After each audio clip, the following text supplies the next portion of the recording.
siente muy bonito porque los tengo bien cerca.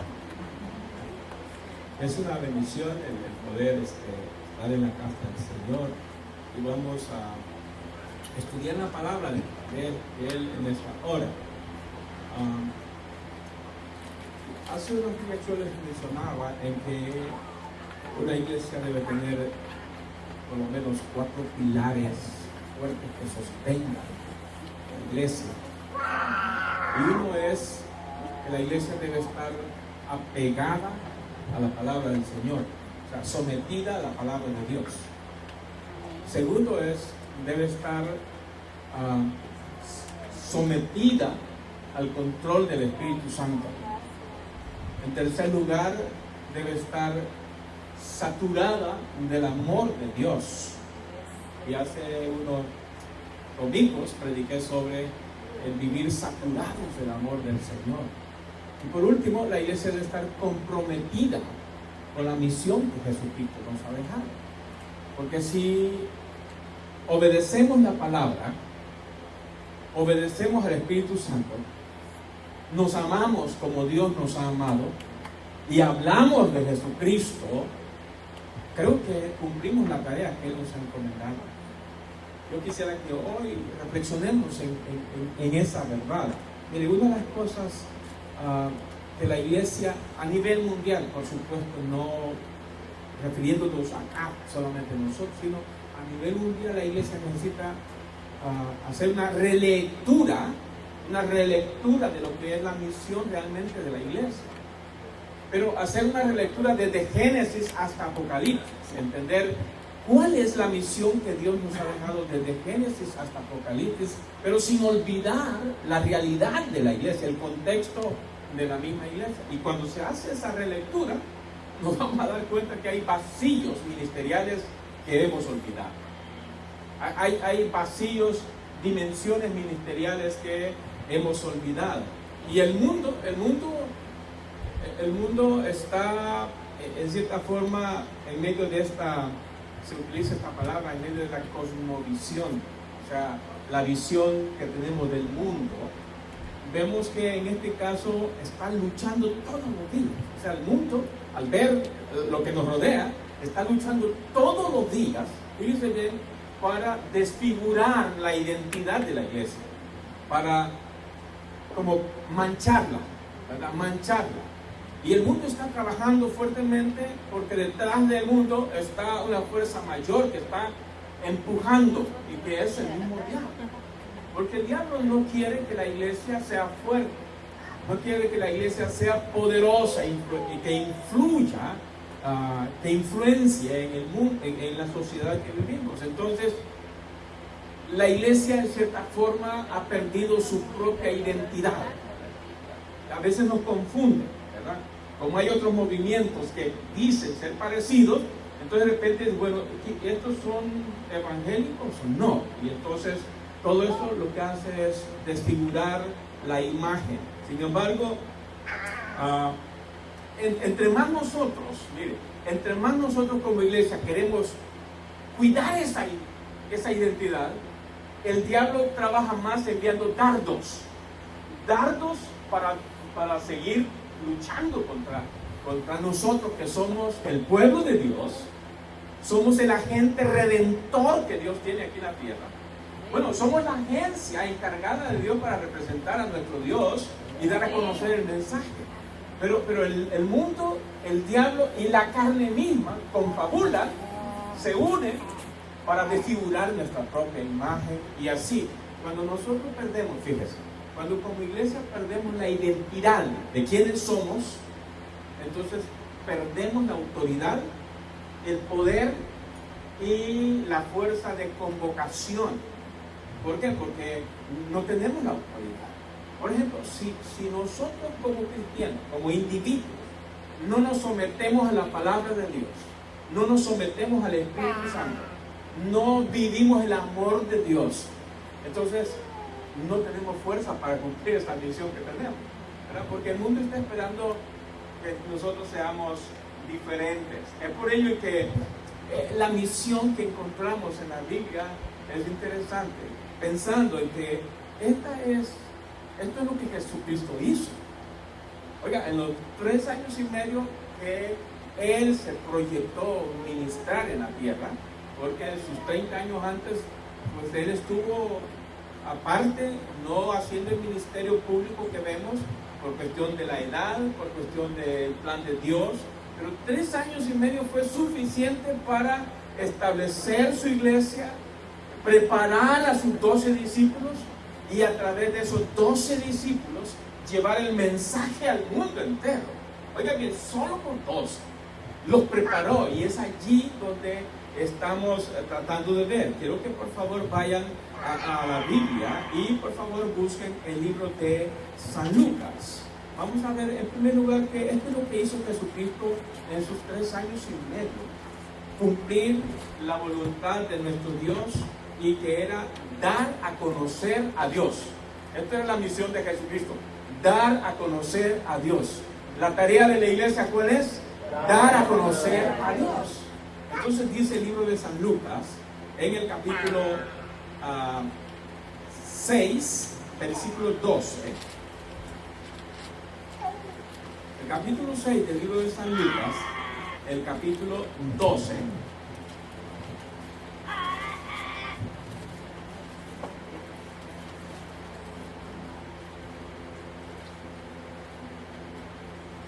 Dice: en aquellos días Él fue al monte a orar y pasó la noche orando a Dios. Y cuando era de día, llamó a sus discípulos y escogió a 12 de ellos, a los cuales también llamó apóstoles. Y ahí está la lista de todos ellos. Pero fíjense que, aún siendo Jesús como el Maestro, siendo Jesús como el Dios eterno, ve la lección que nos da para poder escoger a alguien. Él pasó toda una noche orando, diciendo: Señor, esta es la estrategia de multiplicación, esta es la estrategia de crecimiento para una iglesia. Vamos a escoger, y escoge a 12. Por supuesto, ahí está tú. ¿Cuál es el plan de Dios? Eso solo Él lo sabía, la intención que tenía, y para darnos lecciones tremendas. Pase al capítulo 9, por favor, del mismo Lucas. Y encontramos allí, en el capítulo 9, que ser discípulo no es una cosa fácil. Lo estamos viendo aquí, ¿verdad? Comenzamos el inicio del discipulado como 60 casi, ¿verdad? Y poco a poco, algunos quizás están diciendo: permítame, voy a despedirme de mi familia, ¿verdad? Entonces ya no están pidiendo. Es que hay un costo, ¿verdad? Y el capítulo 9, versículos 1 al 6 dice así, es siempre el libro de San Lucas: habiendo reunido a sus 12 discípulos, les dio poder y autoridad sobre todos los demonios y para sanar enfermedades. Y los envió a predicar el reino de Dios y a sanar a los enfermos. Y les dijo: no toméis nada para el camino, ni bordón, ni alforja, ni pan, ni dinero, ni llevéis 2 túnicas. Y en cualquier casa donde entréis, quedad allí, y de allí salid. Y donde quiera que no os recibieren, salid de aquella ciudad y sacudid el polvo de vuestros pies en testimonio contra ellos. Y saliendo, pasaban por todas las aldeas. ¿Y qué hacían, hermanos? Y aquí tenemos el evangelio de 2 manos. Y es el evangelio que se hace. Y vea el orden que tiene. La iglesia no está llamada a dar comida a la gente. La iglesia está llamada a predicar el evangelio. Pero cuando la persona se convierte, tenemos que ayudar. En este caso, la prioridad era predicar el evangelio y luego sanar. Pero el costo, Dios le da poder y autoridad. Todos nosotros, si somos discípulos, si somos hijos de Dios, nosotros tenemos autoridad y poder. Porque así dice Hechos 1:8: recibiréis poder cuando haya venido sobre vosotros el Espíritu Santo. ¿En quiénes ya vino el Espíritu Santo? ¿En quién todavía no ha venido? Solo los que no han creído en Cristo. Porque cuando recibimos a Cristo, dice Hechos 1:8, en ese momentito somos sellados con el Espíritu Santo. Y Él se queda morando dentro de nosotros. Y ese es el poder. Romanos 1:16 dice, porque no nos ha llamado Dios a cobardía, sino que a poder. A poder para predicar el Evangelio no solo a judíos, gentiles. Y tenemos que recordar, tenemos la autoridad de Dios para hacer este trabajo de nuestro Señor. Ahí en capítulo 9, versículo 22, observe lo que dice el doctor Lucas. El 27 del mismo capítulo 9 dice así, el 22, comienza el 21.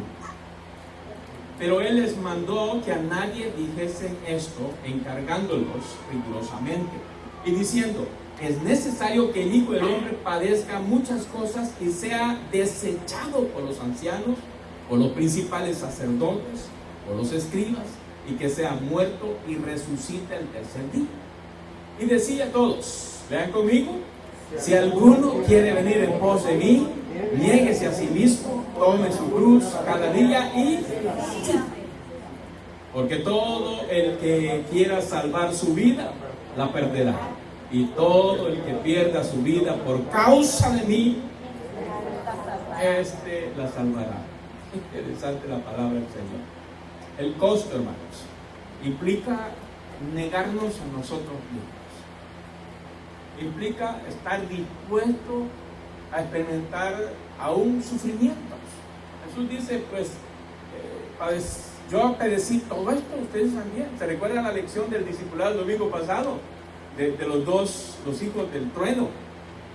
Ellos dicen, no, Señor, ¿por qué no nos pones en el puesto? Y les dije, ¿están dispuestos a beber la misma copa que yo? O sea, ¿están dispuestos a sufrir? Hermanos amados, ser cristiano del día domingo es facilísimo.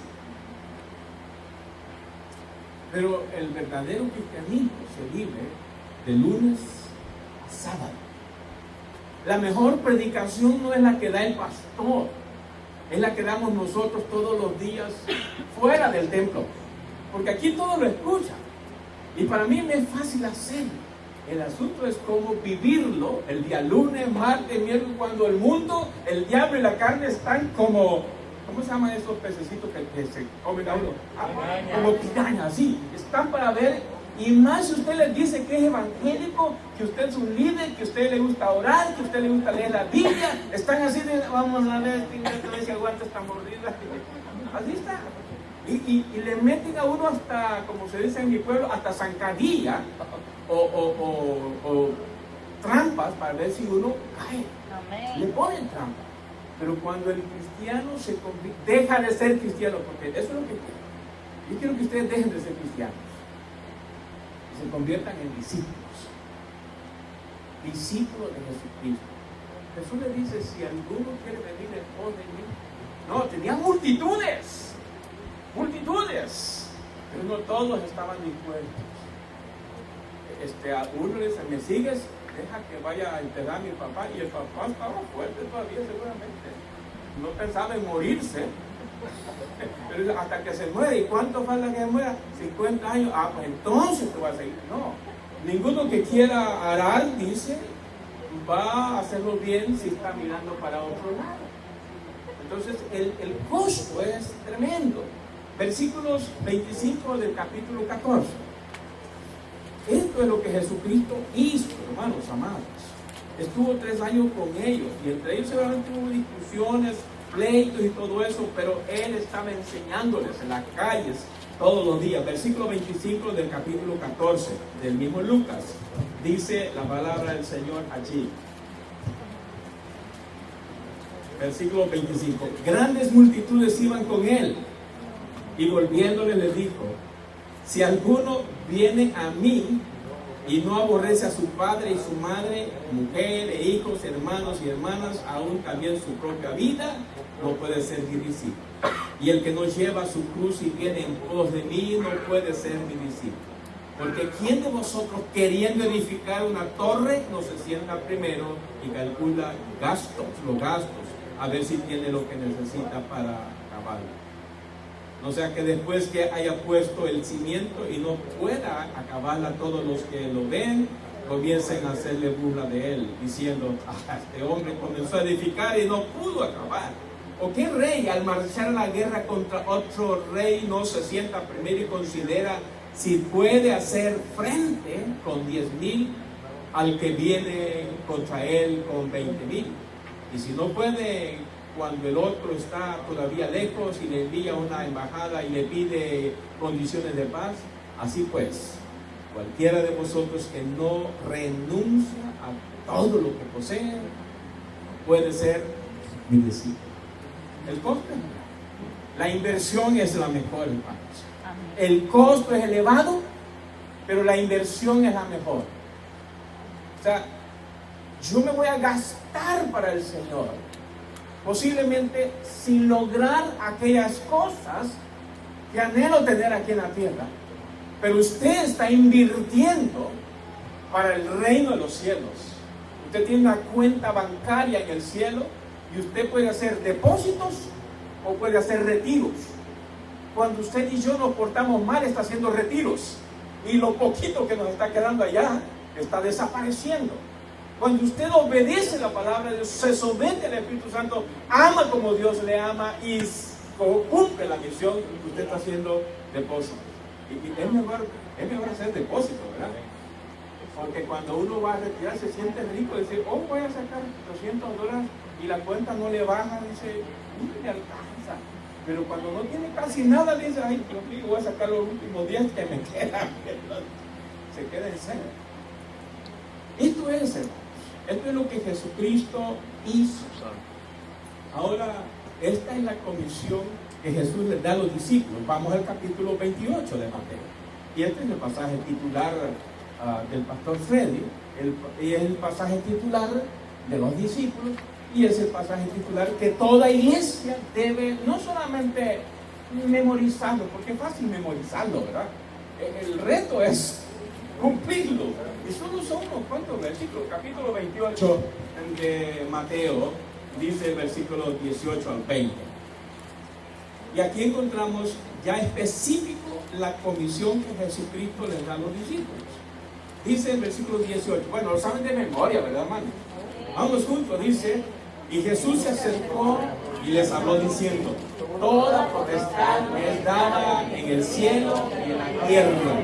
Por tanto, id y haced discípulos a todas las naciones, bautizándolos en el nombre del Padre, del Hijo y del Espíritu Santo, y enseñándoles que guarden todas las cosas que os he mandado. Y aquí yo estoy con vosotros todos los días hasta el fin del mundo. Un pasaje bellísimo. Dos elementos importantes para que nosotros sí podemos cumplir esta misión. Uno es la autoridad. Dice: toda autoridad me es dada a mí y yo se las doy a ustedes. Hermanos, dice el pasaje de Mateo 16, cuando Jesucristo le dice a los discípulos: ¿ustedes quién dicen que soy yo? Y ellos dicen: tú eres un profeta. Pero uno de ellos, el de temperamento sanguíneo, Pedro, dice: no, tú eres el Hijo de Dios. Y Jesús le dice: ¿sabes qué? Eso no te lo dio el vecino. Esta es revelación. ¿Y sabes qué? Petro, la palabrita que se utiliza, Petro, sobre ti edificaré la roca. ¿Así es? ¡Oh! No. Pedro, en la piedrita chiquita, tú no aguantas para edificar la iglesia sobre ti. No, voy a edificarla sobre la Petra, que es una piedra grande, refiriéndose a Jesucristo. Y otros pasajes nos dicen que Él es la piedra angular, el fundamento de la iglesia.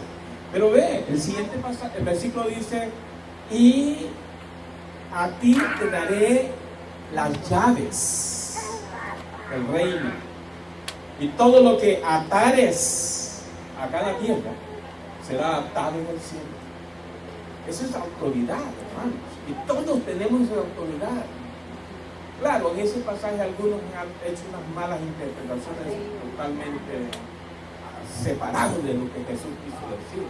Pero luego dice, y ni las puertas del Hades podrán, oiga bien, prevalecer o detenernos a nosotros como iglesia, porque nosotros somos el pueblo más poderoso de toda la tierra. Amén. Ni siquiera Putin puede enfrentarse a nosotros. No, para nada. Y aunque tenga las armas más sofisticadas del mundo, nosotros tenemos la mejor. ¿Cuál es esa? Nuestro Señor Jesucristo, el Espíritu Santo, la palabra de Dios y la oración. El poder del cristiano está en la oración. Hermanos amados, ahora, si usted ve este pasaje allí, dice Jesús, tiene la autoridad y yo voy a estar con ustedes. O sea, que no están solos. Pero vea, el versículo ahí dice, la tarea que Jesús le dice es, en el versículo 2 dice, dar a conocer a Dios. Dice, ir por todo el mundo. Marcos 16:15 lo dice de otra manera, que es predicar el Evangelio. La primera tarea que Jesús le dice, usted va a ir a predicar, dar a conocer a Dios. Preséntenlo, porque a eso yo vine a esta tierra, a cumplir la voluntad de mi Padre. Yo no vine a darme a conocer yo mismo, no. Yo vine a dar a conocer al que me envió, a mi Padre. Y todo el mundo tenía que conocer. Y cuando conocemos al Padre, entonces conocemos a Jesucristo y Él viene a morar en nosotros. Ahora, dice, vayan y den a conocer. Mire, el problema de muchas iglesias es que hemos visto la misión, y voy a usar estas dos palabritas que no siempre se usan entre semanas, digo hermano Misael, ¿verdad? Es la palabra centrífuga y la palabra centrípeta. La idea es, la iglesia se ha encerrado en las cuatro paredes cumpliendo una misión centrífuga adentro. Y no vemos mucho afuera. Estamos conformes. Mira ahora pues, allá está muy caliente. Ya estamos acostumbrados a esta condición. Le dije a don José, venga, le voy a enseñar. Pero me dijo, no es así, no es así de bien. O sea, estamos acostumbrados, venimos de nuestros pueblos, hermanos, donde no había esto. Había calor. Y siempre estamos en los templos. No, en mi pueblo tenían servicio todas las noches casi. ¡Ay, zancudos! Oiga, las calles no crea que eran como las nuestras. Ahora nos movimos acá y me dijo la administradora, usted decide si se me oren aquí. Me dice, pero está bien. Y estamos ricos. Amén. Ya subió. Algunos ya está calentito. ¿Ya bajó? No, estaba 71, está 79. Sí, es que nosotros somos muy amorosos, tenemos mucho amor para compartir y eso. Entonces, la tarea, hermanos, es dar a conocer a nuestro Dios todos los días. Pero el texto dice, ir, y luego dice, ok, el texto, podríamos encontrar 3 gerundios, pero hágalo así, yendo, bautizando y enseñando. Mientras yo voy caminando en el mundo, mientras yo voy caminando por las calles, mientras yo voy caminando por el supermercado, mientras yo voy caminando por los hospitales, yo me encuentro personas que no tienen a Cristo en su corazón. Yendo, yo comparto de Cristo. Y cuando una persona de esas se convierte a Cristo, inicia el segundo paso. Yo comienzo a enseñarles para que ellos se bauticen y sean parte de una iglesia local. Pero lo primero es que ellos reciban a Jesucristo. Miren que Dios no está interesado que los que van al cielo todos estén bautizados en algo. Lo que Dios quiere es que acepten a Cristo. Pero el proceso es ¿verdad? El etíope, ¿se acuerda? En ese momentito aceptó a Cristo y uchurrum, ahí el agua, de una sola vez. Entonces, pero ahí está, nuestra tarea es dar a conocer a Jesucristo. Y una vez una persona recibe a Jesús en su corazón, Es nuestra responsabilidad, hermanos. Y yo insisto, es nuestra responsabilidad. Todos, no el pastor, no los ancianos, no los diáconos, no los maestros. Todos somos responsables de velar por quienes han aceptado a Cristo. Aquí tenemos a hermano Ronnie. No crea que solo hermano Gilmer y su familia van a estar encargados o el ministerio del grupo de Manasa. Todos tenemos que acercarnos, platicar con él, cómo está, en qué podemos servirle, cómo podemos enseñar, porque esa es tarea. Cuando un recién nacido llega a una casa, no lo abandonan, lo que hacen es cuidarlo. Y decía un experto misionero, y son 3 cosas lo que uno espera con el recién nacido. La mamá, ¿qué es lo primerito que quiere que su niño o su niña haga después de nacer? Comer. Ya. Hablar. Exacto. Y luego comer, hablar y luego caminar. Allí va el proceso. Entonces, mire, el cristiano, ¿cuál es el alimento del cristiano? La palabra de Dios. Tiene que comer palabra de Dios. ¿Y cuál es qué es lo que necesita para sobrevivir la criatura? Es respirar. El aire que respira. Yo estoy respirando, es como la oración, es la respiración espiritual del cristiano. Pero después dice, ya comes, ya puedes hablar, ahora quiero que camines solito. Cuando el cristiano ya ha aprendido a alimentarse de la palabra de Dios, a comunicarse con el Señor, dice, vamos, comience gateando. ¿Y cómo le dice a veces? Hacer un tan. ¿Qué es tan? Ni es fresco. Pero un tancito, decían que era como ponerse de pie por primera vez. Pero luego ya. Entonces dice, cuando ya el cristiano dice, vamos, vea cómo se, vamos, le dice al recién convertido, haga una oración, me da pena, vamos, hágalo. Es que no puedo. Sí puede, hagámoslo juntos. Repita usted, después de mí, y comienza a orar. Después hágalo solito. Esto es disciplinado. No crea que es como un embudo y echarle palabra todo el tiempo a 200 versículos. Memorícelo, porque si no, es vivencia. Esta es la tarea del discipulado. Jesús estuvo con los discípulos 3 años y medio, y ¿dónde se quedaban a dormir? Donde podía. ¿Dónde comían? Donde había. Y a veces en el camino habían espigas a los lados, y como había una ley que les permitía agarrar donde hay, no es robar, ¿verdad? Entonces agarraban, porque la ley les protegía, decía, comamos aunque sea trigo crudo, pero esto es, hermanos, el discipulado requiere sacrificio, tiempo, disposición, esmero, entrega, mucho entusiasmo, y esto es, hermanos amados. Entonces la tarea no tiene que ser solo adentro, centrífuga, sino que tiene que ser centrípeta, salir a las calles. La palabra ir implica, ¿qué, hermanos? Ir, ¿qué implica? Acción, movimiento. Si la iglesia se queda estancada, expandir, salir. Si nos quedamos solo en las 4 paredes, no, pues estamos bien, ¿verdad, hermano?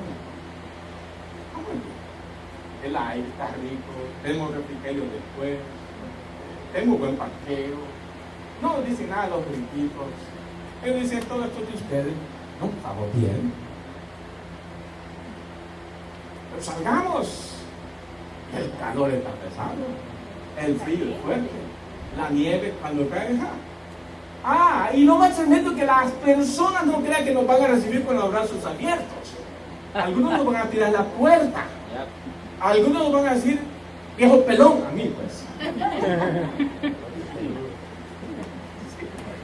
Entonces yo le voy a decir, ¿cómo me dijo? Viejo pelón.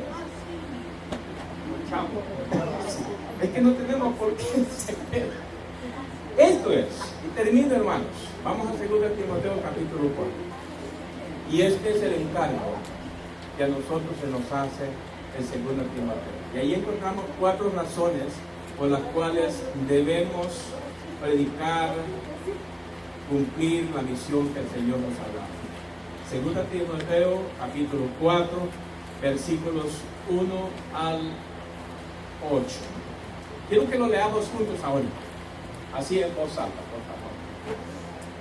Segunda Timoteo 4, 1 al 8. Dice: te encarezco delante de Dios y del Señor Jesucristo, que juzgará a los vivos y a los muertos en su manifestación y en su reino.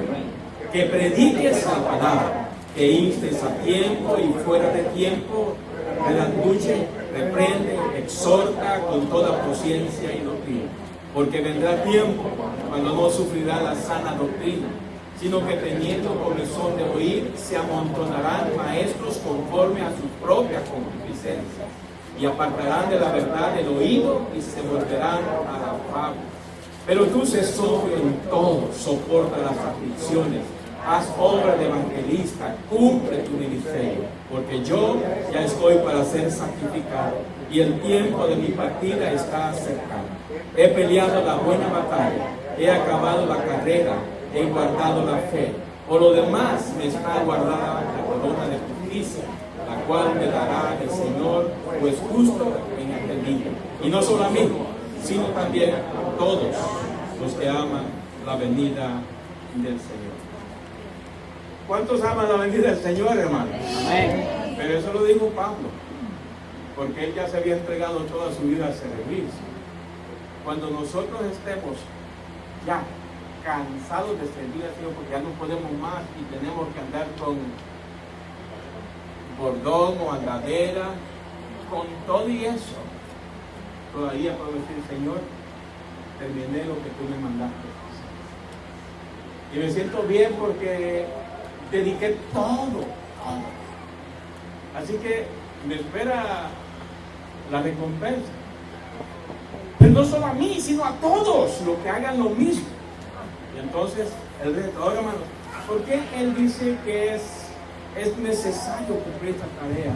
Y eso es lo que se nos encarga a nosotros, porque hay 4 razones así rápido, solo las menciono. Primero, ¿por qué debemos predicar el Evangelio y hacer discípulos? Versículo 1 y 2. ¿Por qué? Porque es una orden. Es una orden. Miren cómo comienza.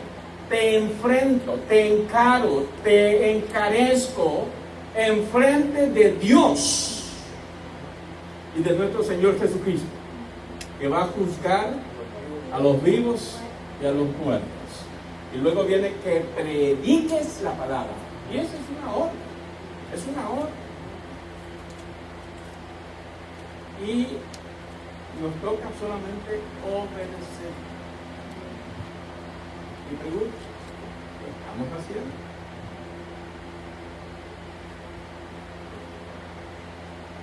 Nos está costando, pero ahí está la enseñanza. Entonces, primera razón por qué debemos predicar, cumplir la misión que Jesús nos dejó, es porque es una orden de Dios. Segundo, encontramos ahí, por la calidad de tiempo que estamos viviendo. Oiga, este tiempo no es el que yo viví en mi juventud, en mi pueblo. No. Eso no se parece absolutamente nada. El tiempo que vivimos es fuerte, difícil. Hay tantas malas enseñanzas y que estas se han infiltrado en las iglesias. Iglesias que antes eran totalmente conservadoras, fieles a la palabra de Dios. Ahora están, hermano José subió un video, y que yo lo he mencionado unas veces, de este movimiento del evangelio progresista. ¿Qué es lo que están haciendo ellos? Básicamente desfigurar la autoridad de la palabra de Dios. No predicar acerca del pecado, del infierno, cosas que no les gusta a la gente. Sino predicar, mejor ni digo predicar, sino dar charlas motivacionales. Que usted se sienta, ay, tan bonito que me habló el pastor, ¿verdad? Sí, ya. Pero entre semana dejarlos en libertad, así que tranquilos, vayan donde quieran, hagan lo que quieran, coman lo que quieran, beban lo que quieran, vengan el domingo. Y si pueden, traigan su carterita, que no les falte, porque de eso sobrevivimos. Pero nada de que el pecado condena, que el pecado mata, que el infierno es el lugar que les espera a todos aquellos que no reconocen que son pecadores y que necesitan a Jesucristo. Mira, el texto dice: vendrá tiempo cuando, aún, fíjese bien, aún ni los mismos cristianos van a estar dispuestos a sufrir por Cristo, a defender las verdades. Hermanos, defendamos las verdades bíblicas, las convicciones eternas no se venden, no se venden. Me dijeron a mí, pastor, véngase a San Antonio, le va a ir bien en ese ministerio. Ajá, ¿y qué es lo que ustedes creen?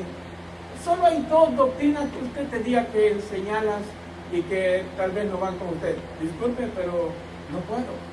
Firme aquí y va a tener todo lo que usted dice. Sí. Le dije, no. Yo no puedo vender las convicciones, las verdades de la palabra de Dios, aunque me paguen, aunque me saquen. Vamos, vendrá tiempo en que la gente va a estar dispuesta a ir a lo novedoso, a lo alegre, a los shows, a aquellas iglesias donde hay shows musicales y todo eso. Me dijo un pastor, ¿sabe qué? En la mañana vienen aquí a la iglesia los hermanos, y es una iglesia bíblica, por allá. Y en la tarde saben dónde se van, allí con Marco Gris, porque es una mega iglesia y mira qué bonito cantan, y todo cantar y cantar. Y dice, bueno, Tim Marín y Tim, ¿dónde están ustedes? ¿Quiénes son ustedes? No, tenemos que definirnos. Somos verdaderos cristianos y no tengo por qué vender mis propias convicciones, porque vendrán tiempos en que nos van a querer engañar. Nos van a meter cosas que dice, oh, me suena bien. La tercera razón la encontramos aquí en el versículo 5, porque estamos en deuda. Pablo dice, deudores somos ante el Evangelio y ante el mundo. Porque, ¿cuántos años tiene la iglesia allá en la tierra?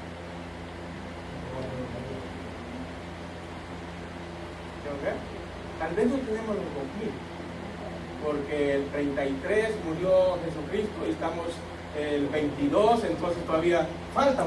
Pero así ha sido siempre dicho, ya tenemos 2000, falta un poquito. Pero bien, bastante tiempo, son casi 20 siglos donde la iglesia ha experimentado tormentas, valles, vacíos, se ha salido, ha resurgido, y siempre la misión ha sido la misma, pero todavía estamos en deuda.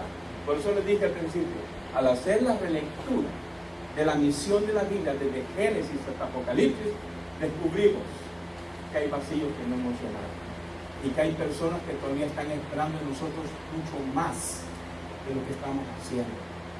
Por eso le dice Pablo a Timoteo, pero tú sé sobrio en todo, soporta las aflicciones, y luego dice, haz obra de evangelista y cumple. Hermanos, todos ustedes tienen un don, por lo menos, que Dios les ha dado. Dios nos ha dado dones espirituales, ministerios.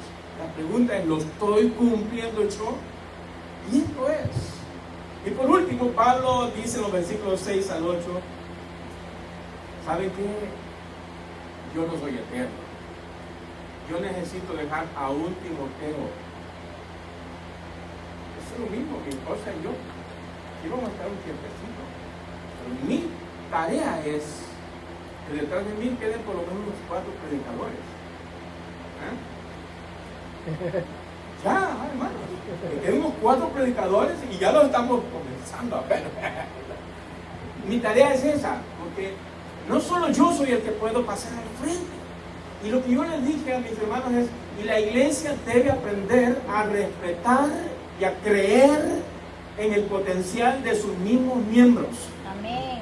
Porque todos tienen el mismo potencial que Dios les ha dado. Tienen el Espíritu Santo, tienen la palabra de Dios, pueden orar y Dios los capacita. Amén. Entonces, hermanos, mi tarea es esa, dejar más personas que puedan hacer mucho mejor de lo que yo hago.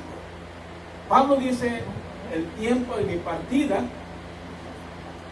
la historia dice que como 6 meses después de esto, Pablo murió.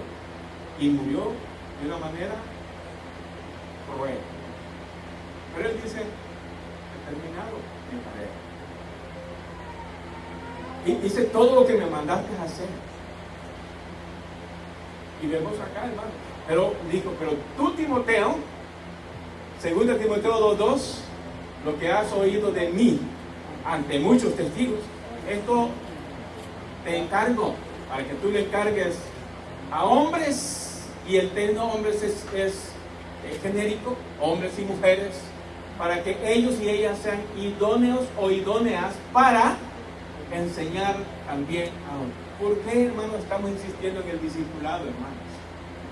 La idea es que esa es la estrategia de multiplicación. Es la estrategia de multiplicación. Tenemos el discipulado de conservación, es cuidar al recién convertido. Aquí tenemos a Rosario. Y no se le despegue, hermano. Y me dice, ¿está interesada? Ya se aprendió el proceso. Ahora nos toca seguir. Aquí tenemos a Elsa también. Y Elsa, lo bueno es que íbamos al doble, ¿verdad? Porque viene el bebé. El triple con la niña. Ah, también está la niña también. Ahí está el jovenazo. Pues. Entonces, Dios nos manda que cuidemos a nuestras personas. Debemos cuidar a Elsa, debemos cuidar al bebé que viene, a su hijita, a su muchacho, a Rosario, a Ronnie, y tenemos tareas que hacer. ¿Ah? Y esa es una tarea de todos. Así que, hermanos amados, Pablo dice, estas son las razones por las cuales Dios nos ha dejado la tarea. ¿La repiten las 4 razones? Una, es orden de Dios. Segundo, la calidad de tiempo que vivimos. Tercero, estamos en deuda. Y por último, no somos eternos, necesitamos dejar a un Timoteo. Amén. O Timoteo. O Siriaca. O Tiburcio. No importa, pero que sea Timoteo, ¿verdad? Hermanos, esta es la tarea. No es fácil. No es fácil. Yo tengo la satisfacción de ver, hermano, igual le gusta que yo diga este nombre, el discipulado de los jardinados en El Salvador. Aquel día fueron a conocer a uno de ellos aquí en la iglesia Columbia, ¿verdad? El pastor ahí, y era otro de los jardinados, ahí tengo la placa, ahí está, él dice de ellos. Y los que tiraron la toalla. Hermanos, todos pueden tener una mujer cerca a quien enseñar, un joven a quien enseñar, una señorita a quien enseñar, un hombre a quien enseñar. Si tan solo hacemos uno en el año, se duplica. Así que hoy terminamos. Hermana Fabiola tiene 75 tratados. Yo quiero que esta semana lo repartamos. No lo voy a dejar tirado en el carro, sí. Ella, porque vamos a comenzar con algo práctico. Si le cuesta evangelizar, pues de ese tratadito, algo va a hacer. Cuenta la historia de alguien que estaba decepcionado y quería hasta morirse. De repente se sentó en una esquina, queriendo ya morir. De repente el viento pasó llevando un tratado. Y él por curiosidad lo agarró. Y ahí estaba el mensaje de salvación para él. Amén. Y aceptó. Un pedito de eso. Así que, hermana Fabiola, al finalizar, se pone allá y cada uno dice, él dice, ¿lo quiere o lo quiere? Y démoslo, hermanos, en el nombre del Señor. Digamos, Señor, quiero entregar este tratadito en el nombre del Señor para que el Espíritu Santo haga su obra a través de este. Y claro, si la persona le da la oportunidad de que le hable de Cristo, hagamos lo que el Espíritu Santo está con usted y grandes cosas haremos. Oramos al Señor.